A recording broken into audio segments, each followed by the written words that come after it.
Students, last class के अंदर मैंने आपको ये एक टास्क दिया था माई स्किल्स से रिलेटेड में कि जो ये हमने प्रोग्रेस बार बनाए थे ये एनिमेट हो करके यहाँ पे प्रीव्यू होने चाहिए। ठीक है। सो उम्मीद करता हूँ आपने बना लिया होगा। जिन जिन बच्चों ने बना लिया है बहुत अच्छी बात है, लेकिन जो बच्चे नहीं बना पाए हैं वो बच्चे जो देखिए कि इसे किस तरीके से बनाना है, और जिन्होंने बना लिया है वो भी इसे देख लीजिए।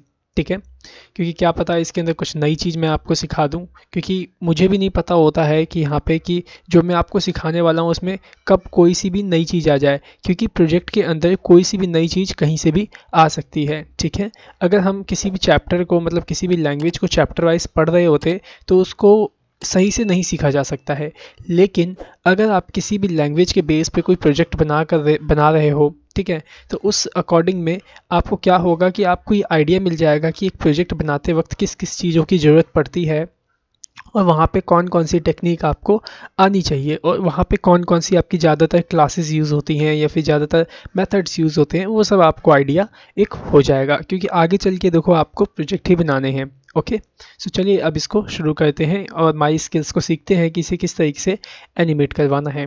तो सबसे पहले देख लीजिए कि एनिमेट करवाना कैसे है। तो देखिए सबसे पहले क्या होगा, जैसे ही वेबसाइट आपकी लोड होगी वैसे ही ये HTML 80% तक यहाँ मूव होगा। जब ये पूरा यहाँ तक आ जाए फिर उसके बाद CSS आना चाहिए, फिर CSS3, फिर जावास्क्रिप्ट का, फिर jQuery का। ठीक है, सो देखिए यहाँ आइए आप अपनी कोडिंग में, और सबसे पहला काम आप ये करिए कि इन सब की जो आपने विड्थ रखी हुई है इस विड्थ को सबसे पहले आप 0% कर लीजिए। ठीक है, तो मैं क्या करता हूँ यहाँ पे style.css में आता हूँ, और यहाँ देखिए ये रहा progress bar HTML, progress bar CSS2, progress bar CSS3, और इसमें देखो विड्थ है ना 80, 70, 90। तो मैं क्या करूँगा, इन सब की विड्थ 0% कर दूंगा। देखिए मैंने इसकी भी 0 कर दी, और यहाँ पे CSS2 की भी 0 विड्थ कर दी, CSS3 की भी 0 कर दी, और यहाँ पे जावास्क्रिप्ट की भी 0% कर देते हैं, और jQuery की भी 0% कर देते हैं। जितने भी पांचों थे सबकी हमने 0% उसकी विड्थ कर दी। और अगर देखिए अभी मैं इसे सेव करके रन करता हूँ तो जो देखिएगा यहाँ पे जो माई स्किल्स है ये सब कुछ 0 विड्थ में आपको प्रीव्यू होगा। ये देखिए यहाँ पे, ठीक है, सब कुछ 0 दिख रहा है यहाँ पे। चलिए अब यहाँ पे अब अपनी jQuery लगाते हैं। आ जाइए यहाँ script.js के अंदर, यहाँ आपको मिल जाएगा JS फोल्डर के अंदर script.js, और सबसे नीचे आ जाइएगा यहाँ पे, क्योंकि ऊपर तो आपके प्लगइन्स की कोडिंग हो रखी है। ठीक है, तो यहाँ नीचे आ जाइए, और यहाँ पे सबसे पहले अपनी कोडिंग को स्टार्ट करने के लिए कैसे स्टार्ट करते हैं jQuery में कोडिंग, याद होगा आपको document.ready के माध्यम से। ठीक है, तो मैं क्या करता हूँ डॉक्यूमेंट को सेलेक्ट करता हूँ और चेक करता हूँ क्या मेरे सारे डॉक्यूमेंट रेडी हो गए हैं। अगर मेरे सारे डॉक्यूमेंट्स रेडी हो चुके हैं, मतलब HTML का DOM एलिमेंट पूरी तरीके से ब्राउज़र में लोड हो गया है, तो यहाँ पे मेरा एक फंक्शन कॉल होना चाहिए। ठीक है, कुछ इस तरीके से। इसके बाद होगा क्या, सबसे पहले यहाँ पे सबसे पहले सेलेक्ट करेंगे HTML वाला जो प्रोग्रेस बार है उसको। ठीक है, कैसे करेंगे, यहाँ पे मैं एक्सेस स्पेसिफायर के माध्यम से उसको सेलेक्ट करता हूँ, और वो आपका जो था HTML का प्रोग्रेस बार वाला वो क्लास नेम था, तो यहाँ पे मैं क्लास सेलेक्टर यूज़ करूँगा, डॉट सिंबल दूंगा, और यहाँ पे लिखूँगा प्रोग्रेस बार -HTML। ठीक है, कुछ इस तरीके से। इसमें हम लगाएंगे क्या, एनिमेट मेथड को। ठीक है, एनिमेट इवेंट को एक तरीके से आप कह सकते हो। तो मैंने यहाँ लगाया एनिमेट। ओके, इसके अंदर आपके 3 पैरामीटर्स होते हैं। क्या होते हैं, 3 पैरामीटर। पहले में तो आप क्या करोगे, कर्ली ब्रैकेट डाल के डिफाइन करोगे कि आपको क्या चेंजेस करने हैं, क्या एनिमेट करवाना है। जो भी आपको एनिमेट करवाना है वो आप CSS की प्रॉपर्टी और वैल्यू के रूप में यहाँ पे राइट कर दोगे। जैसे कि मेरे को जो विड्थ है प्रोग्रेस बार HTML की उसको 80% में एनिमेट करवाते हुए दिखाना है, तो आप यहाँ पे डाल दीजिए विड्थ। जो भी विड्थ डालोगे डबल कोट्स में डालोगे। ठीक है, या जो भी प्रॉपर्टी डालोगे वो भी डुअल कोट्स में। फिर यहाँ पे कॉलन का चित्र दोगे, और इसकी जो वैल्यू दोगे वो भी डुअल कोट्स में। तो इसकी वैल्यू थी आई थिंक 80%। एक बार चेक कर लेते हैं। हाँ देखिए 80% है, 80% विड्थ मैंने यहाँ डाल दी। उसके बाद कॉमा देके आप दूसरा पैरामीटर यहाँ पे डिफाइन करते हो क्या, टाइमिंग, कि जो ये 80% विड्थ बढ़ेगी वो कितने सेकंड में बढ़ेगी। ठीक है, तो इसे भी आप यहाँ पे डिफाइन करिए। ठीक है, तो मैं यहाँ पे डिफाइन कर देता हूँ जो ये विड्थ है पूरी 1 सेकंड के अंदर बढ़नी चाहिए। ठीक है, तो मैंने यहाँ पे 1 सेकंड को डिफाइन कर दिया। अगर देखिए अभी मैं इसे सेव करके रन करूँगा तो देखिएगा जो आपका HTML वाला है वो 1 सेकंड के अंदर पूरी अपनी विड्थ को बढ़ा देगा। ठीक है, तो मैं यहाँ पे एक बार इसे रीलोड कर लेता हूँ। तो यहाँ पे देखिए हल्का सा ये आपको दिखा होगा क्योंकि टाइमिंग काफ़ी फास्ट है 1 सेकंड का, इस वजह से थोड़ा सा आपको दिखा होगा। फिर से एक बार मैं अगर इसे रीलोड करूँ तो जो देखिएगा वापस से, ओके। सो यहाँ पे काफ़ी ज़्यादा टाइमिंग कम होने के कारण यहाँ पे आपको शायद नहीं दिखा होगा, बाकी कोई नहीं। जब ये देखो आपका HTML 80% या विड्थ में आ चुका है, बाकी CSS2 CSS3 जब आएगा तो वो काफ़ी अच्छे से आपको दिखेगा, क्योंकि हम यहाँ पे डिफाइन ये करने वाले हैं कि जब HTML के 80% कंप्लीट हो जाए उसके बाद CSS2 और CSS3 फिर जावास्क्रिप्ट फिर jQuery एक एक करके ये अपने प्रोग्रेस बार की विड्थ बढ़ाने पाए। ठीक है, तो अब देखो हमें क्या डिफाइन करना है कि जब आपके HTML की 80% विड्थ हो जाए तो उसके बाद जाके CSS की 70% विड्थ होनी चाहिए। तो कैसे करेंगे जो देखिए, यहाँ पे सबसे पहले देखो प्रोग्रेस बार HTML में हमने एनिमेट लगाया और इसमें विड्थ 80% दे दिया 1 सेकंड के अंदर। अब यहाँ पे आपको थर्ड पैरामीटर पास करना होगा कॉल बैक फंक्शन। याद होगा आपको कॉल बैक फंक्शन का मतलब क्या होता है कि जब ये फंक्शन मतलब ये स्टेटमेंट एग्जीक्यूट कर जाए उसके बाद यहाँ पे जो हमने फंक्शन लिखा है तब जाकर कि वो चलने पाए। तो मैं यहाँ पे एक कॉल बैक फंक्शन बना लेता हूँ कुछ इस तरीके से। ठीक है, अब इस फंक्शन में मैं किसके बारे में लिखूंगा, CSS2 के बारे में। ठीक है, तो यहाँ पे मैं सेलेक्ट कर लेता हूँ प्रोग्रेस बार CSS2 को।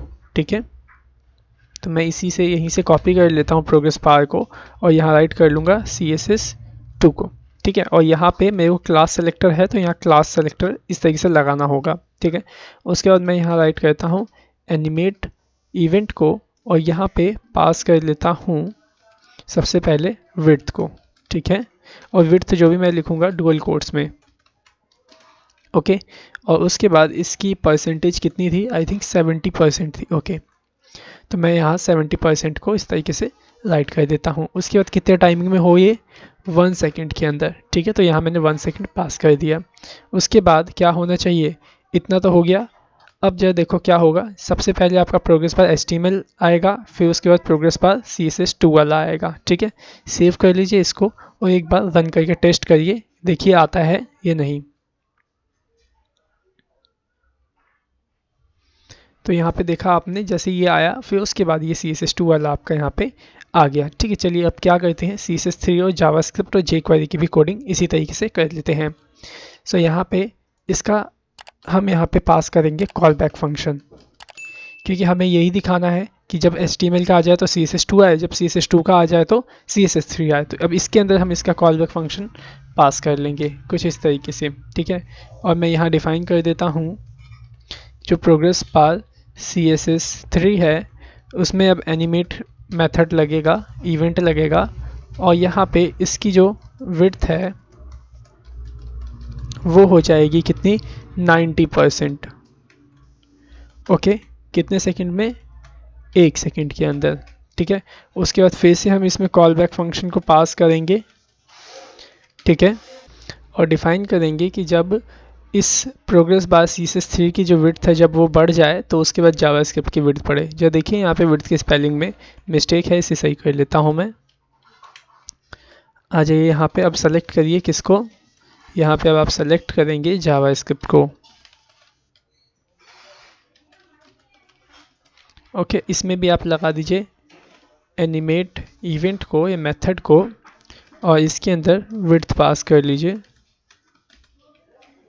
कितने परसेंट इसके अंदर विड्थ थी, जो देखिए यहाँ पे 85% और jQuery में 60%। तो मैं यहाँ पास कर देता हूँ 85% विड्थ, कितने सेकंड में, 1 सेकंड के अंदर। और फिर जब जावास्क्रिप्ट का विड्थ आ जाए तब jQuery का विड्थ आना चाहिए। तो यहाँ पे भी आप फंक्शन पास करिए कॉल बैक फंक्शन कुछ इस तरीके से, और यहाँ पे आप डिफाइन कर लीजिए प्रोग्रेस बार jQuery को। ओके, और इसमें मैं लगाता हूँ एनिमेट मेथड को और इसमें मैं विड्थ पास कर देता हूँ 65%। ये 60% थी आई थिंक सो। ओके, 60% है, तो मैंने यहाँ पे 60% पास कर दिया। कॉमा दे करके यहाँ टाइमिंग डिफाइन कर देता हूँ बस इतना ही करना है। अब इसमें आपको कॉल बैक फंक्शन पास नहीं करना है क्योंकि हमें इसके बाद कुछ नहीं करवाना, सिंपल यहीं तक ही हमें इसे रोकना है। अब आप इसे सेव कर लीजिए और अब इसे रन करके टेस्ट करिए, ठीक है। सो देखिए मैं इसे एक बार रिलोड कर लेता हूँ। तो यहाँ देखिए CSS3 का आया, जावास्क्रिप्ट का आया, फिर jQuery का आया, ठीक है। तो यहाँ पे आई थिंक आपको समझ में आ गया होगा। देखो मैं फिर से आपको एक बार यहाँ पे रीलोड करके दिखा देता हूँ। देखिए CSS2, CSS3, जावास्क्रिप्ट, फिर jQuery। तो आई थिंक उम्मीद करता हूँ कि आपको ये एनिमेशन देना सही से समझ में आ ही गया होगा। अब जो देखिए यहाँ पे मैं यहाँ पे कुछ चेंजेस करने वाला हूँ अपने इस डिज़ाइन के अंदर। देखिए क्या चेंजेस होगा। यहाँ पे देखो जो हमने माई प्रोजेक्ट वाला पूरा कंटेनर एक तरीके से बना रखा है, ये सबसे ऊपर है, ठीक है। लेकिन हम इसको कहाँ रखेंगे, इस अबाउट सेक्शन जो है हमारा, इस पूरा अबाउट सेक्शन इसके नीचे, ठीक है। क्योंकि यहाँ पे क्या होगा, जैसे ही कोई यूज़र आएगा हमें हमारे बारे में जानने के लिए, तो सबसे पहले वो हमारे बारे में जानेगा, अबाउट के बारे में, ठीक है, कि हम क्या क्या कर सकते हैं। देन उसके बाद जानेगा कि हमने किस किस कंपनी में काम किया था और कौन कौन सा प्रोजेक्ट किया था, ठीक है। तो आप क्या करिए, जो ये माई प्रोजेक्ट वाला पूरा सेक्शन है इसको हटाइए यहाँ से, और ये अबाउट सेक्शन है इसके नीचे यहाँ पे रखिए, ठीक है। तो चलिए इसको हटाते हैं। तो यहाँ आ जाइए कोडिंग के अंदर index.html में, और जो देखिए कि जो अबाउट सेक्शन है आखिरकार वो कहाँ से लेके कहाँ तक बना हुआ है, ठीक है। तो ये देखिए ये रहा H1 वाला अबाउट, ठीक है। और यहाँ पे देखिए, अच्छा ये तो अबाउट सेक्शन है ना, हमें तो कोई दूसरा हटाना है। ओके ये रहा माई प्रोजेक्ट हटाना है हमें। ओके तो देखिए माई प्रोजेक्ट वाला सेक्शन आउल कैरोसेल से हमने बनाया था, और ये है आपका यहाँ से लेकर के यहाँ तक, देखो 58 वाला है ना, 58 से लेकर के 70 तक का, ठीक है। क्योंकि इसके बाद तो आपका अबाउट स्टार्ट हो चुका है। तो आप क्या करेंगे, इसको पूरा यहाँ से सेलेक्ट कर लेंगे इस तरीके से, अपना माई प्रोजेक्ट वाला भी, और इसे कंट्रोल के साथ X बटन दबा के इसे कट कर लेंगे, ठीक है। हो गया कट। अब जो देखिए जो ये रो 1 वाला आपका बॉक्स है, ये कहाँ पे क्लोज है। तो देखिए मैं यहाँ पे क्लिक करता हूँ ना, तो देखो ये यहाँ पे क्लोज है 99 नंबर लाइन पे। फिर देखो रो नंबर 2 है, ये कहाँ क्लोज है, तो ये देखो यहाँ पे 133 पे ये देखो क्लोज हो रखा है, ठीक है। सो मैं यहाँ इसके ठीक नीचे यहाँ पे माई प्रोजेक्ट वाला जो कोड है उसे पेस्ट कर देता हूँ। ओके अब इसे सेव करके रन करता हूँ, देखिएगा अब ये कैसा दिखाई देता है।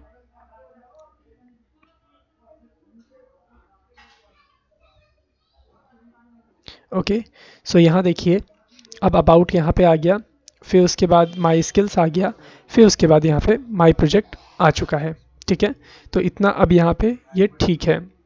अब हमें क्या करना है, यहाँ पे जरा वो समझ लीजिए, यहाँ पे आपने अपनी कंपनी का नाम तो दिखा दिया है।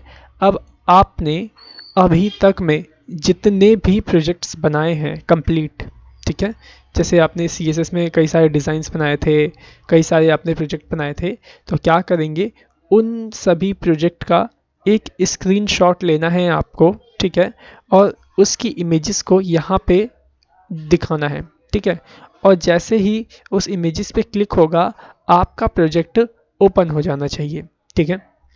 वो भी हम सीखेंगे कल की वीडियो में। बाकी आप एक बार खुद से इस चीज़ को ट्राई करके देखिए कि आप इसे बना सकते हैं या नहीं, ठीक है। क्योंकि जितने भी अभी तक में आपने प्रोजेक्ट बनाए हैं CSS3 में, CSS2 में या जावास्क्रिप्ट के अंदर, उन सभी प्रोजेक्ट को हम यहाँ पे दिखाने वाले हैं। क्योंकि यहाँ पे तो आपने सिर्फ कंपनी दिखा दी है कि मैंने इस कंपनी में काम किया है, इस कंपनी के मैंने प्रोजेक्ट बनाए हैं, तो कौन कौन से प्रोजेक्ट बनाए हैं आप वो भी दिखा सकते हैं। तो यहाँ पर आप उनको डाल दीजिए, ठीक है। और उनका लिंक, जैसे कि आपने किसी भी कंपनी का बनाया, जैसे लेंसकार्ट का आपने कोई प्रोजेक्ट बनाया है, ठीक है, तो लेंसकार्ट का आप यहाँ पे एक इमेज डाल देंगे, और जैसे ही आप उस पर क्लिक करेंगे तो क्या होगा, उसका जो मेन प्रोजेक्ट होगा, उनकी वेबसाइट जो होगी वो सीधा ओपन हो जाएंगी, ठीक है। सो उम्मीद करता हूँ कि ये सारी बातें आपको सही से समझ में आ गई होंगी। सो आज की वीडियो में सिर्फ इतना ही। इसके आगे की एजुकेशन को हम इसके नेक्स्ट पार्ट में कंटिन्यू करेंगे। So thanks for watching our video. Have a nice day.